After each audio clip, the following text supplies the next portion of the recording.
자, 그 다음에 여기 있어요. 피스톤 링이라는 게 있어요. 피스톤 링. 피스톤 링 아시죠? 반지라고 하는 고리처럼 생긴 거, 링. 자, 그런데 피스톤에 끼우는 링이라고 얘기를 합니다. 우리가 이제 실린더하고 피스톤이 있는데, 여러분들 잘 보이시진 않겠지만, 여기 보면은 실린더가 있고 피스톤이 있는데요. 실린더 피스톤 사이에 약간의 갭을 뒀어요. 갭. 이 간극이 있어요. 간극이.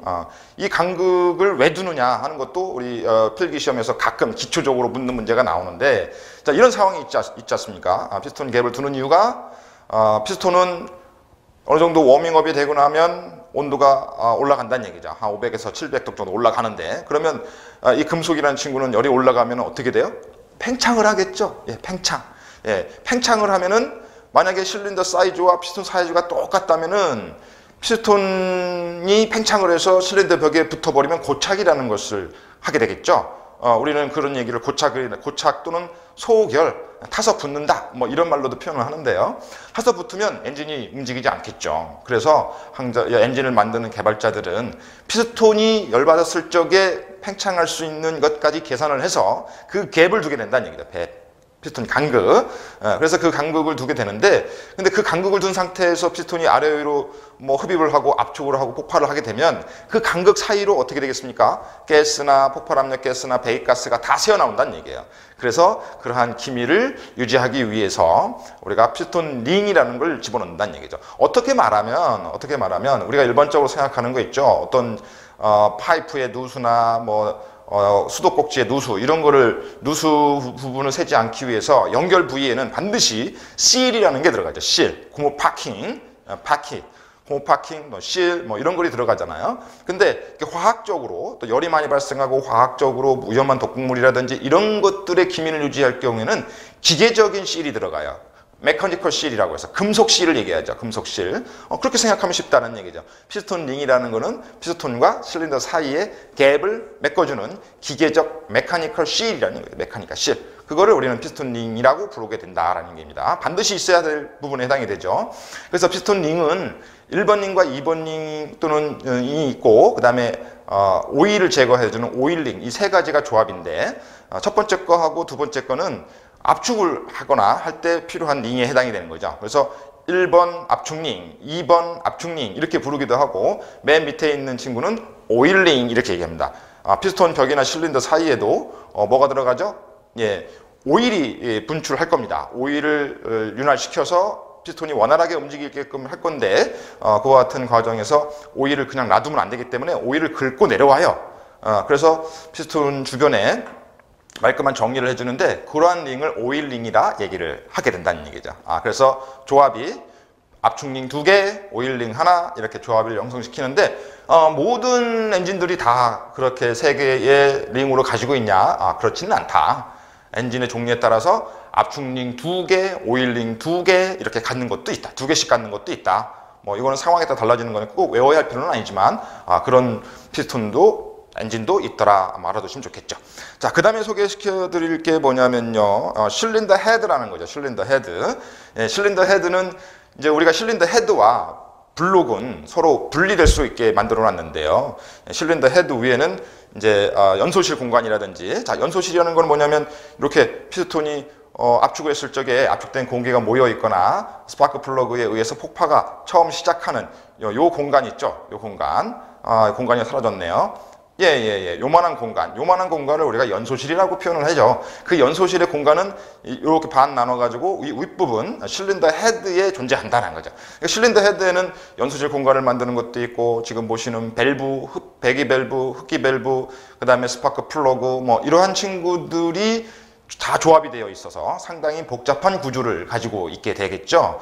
예, 그래서 실린더 헤드는 아주 정밀한 그런 구조로 되어 있다 라고 보시면 되겠습니다. 실린더 헤드라고 얘기합니다. 예, 보통 우리가 실린더 헤드를 알루미늄 합금으로 좀 많이 만든다고 하는데요. 이것도 시험에서 많이 묻는 문제입니다. 알루미늄 합금으로 많이 만드는데, 알루미늄 합금으로 왜 만드느냐, 뭐 여기에 대한 간단한 질문을 하고 다니죠. 하고 있습니다. 시험에서. 뭐 알루미늄 합금을 만든 이유는 별거 아닙니다. 예, 가볍다는 거죠. 예.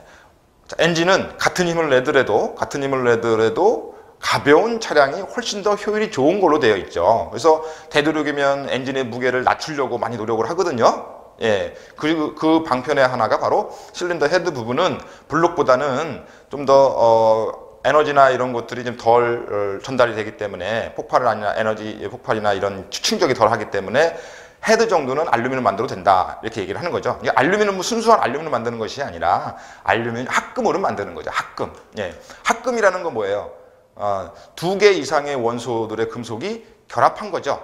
그래서 더욱더 강력한 금속으로 만드는 거죠. 알루미늄, 순수 알루미늄만 만들면 너무 가볍고 물러서 어떤 금속적인 재질의 특성을 갖지 못하지만 거기에다가 다른 규소라든지 뭐 이런 물질을 집어넣어주면 강성이 높아지고 경도와 강도가 높아져서 어떤 금속을 유지할 수 있다는 얘기죠. 그래서 우리는 실린더 헤드를 알루미늄 합금으로 만들었다 이렇게 표현하고 있는데 알루미늄 합금을 만드는 이유가 뭐냐면 가벼워서 그 다음에 또 하나는 열 전도가 좋아서 이런 용어로 여러분한테 질문을 하고 있습니다. 그러니까 실린더 헤드를 알루미늄으로 만드는 이유는 뭐라고요?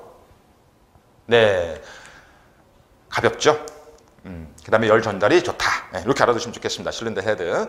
자, 그 다음 옆에 있는 이 친구는 뭔가요? 여기 있는 친구하고 이 친구가 두 개를 가지고 있는데 이쪽은 뭐냐면 인테이크 매니폴드라고 해가지고 흡기 다기관이라고 하죠. 흡기 다기관. 공기가 빨려 들어오는 관. 왜 다기관이냐? 왜 여러 개의 기관이냐? 예, 실린더가 뭐 하나만 있는 게 아니라 1실린더, 2실린더도 있고 3실린더, 4실린더도 있고 많게는 8실린더, 16실린더까지 있잖아요. 그래서 공기가 들어가는 관이 실린더의 개수만큼 여러 개가 있을 수 있다는 거죠. 그래서 공기가 들어가는 기체가 여러 개의 관을 통해 들어간다 해서 흡기다기관, 영어로서는 intake manifold라는 용어를 사용하고 있습니다. 자, 그와 반대로 되는 게 어떤 것가 있냐면 그와 반대로 되는 거는 배기가스가 나가는 관이겠죠. 배기가스가 나가는 관은 어떻게 manifold라고 표현하겠죠. exhaust manifold 이렇게 표현하겠습니다. 자, 그 다음에 요거는 뭡니까? 밸브죠, 밸브. 흡기 밸브, 배기 밸브 두 개가 있습니다. 흡기 밸브, 배기 밸브. 이거 실린더 헤드 위에 있는 거고, 얘네들은 밸브가 어떻게 해요? 흡입 쪽은 흡기 공기에 드나드는 것을 제어하고, 배기 밸브는 배기가스의 배기가스에 드나드는 양을 제어해주는 이런 밸브들을 흡기 밸브, 배기 밸브 이렇게 표현하고 있습니다. 자, 그 다음에 여기 있는 것이 뭐니까요? 여기 있는 게 요거. 예, 얘네들은 스프링이겠네요. 스프링, 그죠? 여기 밸브 스프링, 여기 있군요. 밸브 스프링. 밸브가 아래로 내려갈 적에는 위에 있는 캠에 의해서 내려오지만 닫힐 적에는 이 스프링 장력에 의해서 다시 되돌아와야 되거든요. 올라와야 되거든요. 그러다 보니까 스프링도 존재한다라는 거죠. 예. 자, 그 다음에 마지막으로 소개할 것이 뭡니까? 여기 있는 이 친구, 인젝터라는 용어가 있습니다. 인젝터. 예, 인젝터는 연료를 분사시켜주는 그냥 분사 기구예요. 기구. 우리가 수도꼭지를 틀 적에 손으로 돌리듯이 개방이 되면 수돗물이 나오잖아요. 또 요즘에는 뭐 화장실 같은 데 가더라도 전자 수도꼭지가 있잖아요. 손을 갖다 딱 대면 물이 쭉 나오는 거죠. 그런 역할을 해주는 것을 인젝터다라는 용어를 사용하고 있습니다. 엔진에서만 사용하고 있는 게 아니라 모든 유체공학이나 이쪽에서도 마찬가지로 많이 사용하고 있는데요. 자, 다시 한번 인젝터라고 하는 거는 뭐라고? 연료를 뿌려주는 역할을 해주는 친구다라는 거죠. 전기적으로 신호를 뿌려줍니다. 얘네들은 전기 신호에 의해서 전자 밸브이기 때문에 전기 신호에 의해서 밸브가 끊어진다는 얘기입니다. 네. 이렇게 해서 한번 정의를 알아봤고요. 자, 그 다음에 한번 보겠습니다. 예, 엔진의 기본 구조에 대한 명칭인데 요거는 이제 지금까지 설명됐던 거를 이제 그림상으로 한번 더 보고자 해서 만든 거고요. 자, 여기 봅니까? 오일팬이 있네. 오일팬은 오일을 담아주는 것을 오일팬이라고 하고, 자, 이쪽은 크랭크축 스프라켓이라고 하네요. 그죠? 크랭크축의 동력을 얻어서 이 부분이 여러분이 알고 계시는 타임 벨트라는 부분에 해당이 됩니다. 타이밍 벨트. 예, 타임 벨트.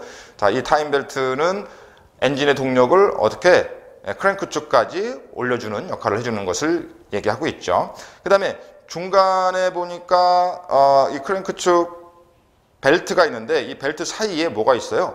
텐셔너라는 용어가 있네요. 텐셔너. 이 텐셔너는 뭡니까?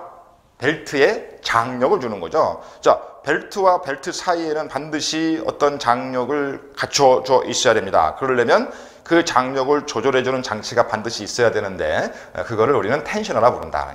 축과 축 사이에는 축과 축 사이에는 장력을 조절해주는 텐셔너가 반드시 있어야겠죠. 그래서 그 텐셔너를 어떤 방법으로 장력을 조절하느냐에 따라서 엔진 시스템들이 이제 다양한 텐셔너 방법을 사용하고 있어요.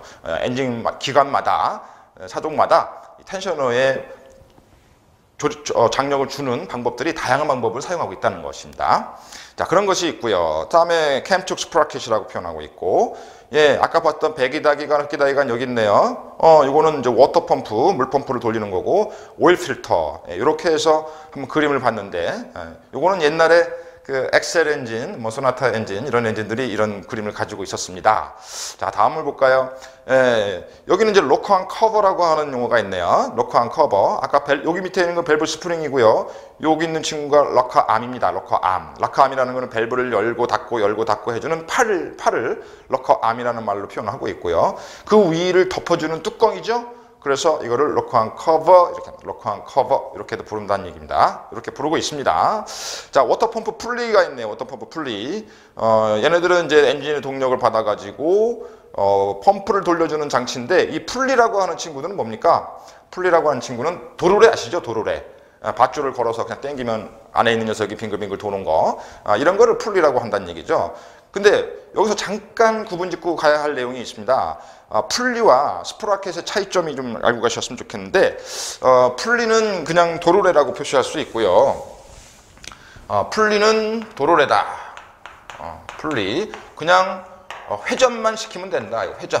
그래서 벨트가 슬립이 되든 미끄러지는 상관이 없어요. 근데 스프라켓이라고 하는 친구들은 여기에다가 이런 돌기를 만들었다는 얘기예요. 돌기.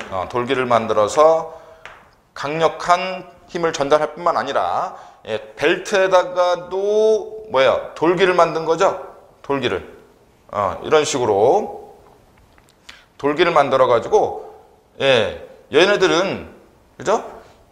회전뿐 아니라 어떠한 타임, 어떤 시간 아니면 연동 이런 것까지도 같이 고려한다는 얘기죠. 그래서 이렇게 만든 것들은 우리가 스프라켓이라고 표현합니다. 스프라켓. 스프라켓. 자, 스프라켓은 더 강력한 전달력을 가지고 있는 친구다. 그 다음에 타임도 중요하기 때문에 그런 타임과 동력을 동시에 전달할 수 있게 하기 위해서 그림 보시는 것처럼 이렇게 홈을 파가지고 기어처럼 만들어 놓은 거는 우리가 뭐라고 한다고요? 스프라켓이라고 한다. 스프라켓, 그 다음에 타임벨트, 이건 풀리, 워터펌프의 풀리는 이런 모양을 가지고 있다. 자, 그 다음에 뭐가 있나요? 크랭크 축 풀리가 있네요. 크랭크 축 풀리. 아까 보셨던 거. 크랭크 축에서 동력을 전달하기 위한 스프라켓이 아니라 풀리예요. 모든 동력들은 이 크랭크 축 풀리에 의해서 벨트로 연결되기 때문에 이 풀리도 필요하다. 스프라켓은 뭐만 할 때? 타임벨트만 연결할 때. 캠축과 크랭크 축이 어떤 동기화가 돼서 움직여야 되기 때문에 미끄러지면 안 되니까 스프라켓을 만들고, 나머지 워터펌프라든지 뭐 에어컨 펌프라든지 이런 것들은 엔진의 동력을 얻는데 굳이 시간까지 고려할 필요가 없기 때문에 동력만 전달하면 되는 거죠. 미끄러져도 상관이 없기 때문에 그런 데에서는 풀리를 사용한다. 이렇게 이제 볼 수가 있습니다. 네. 자, 이제 오늘도 시간이 좀 돼서 오늘은 여기까지 수업을 진행을 하고요. 다음 시간에 요 엔진 구조에 대한 마무리를 좀 더 짓겠습니다.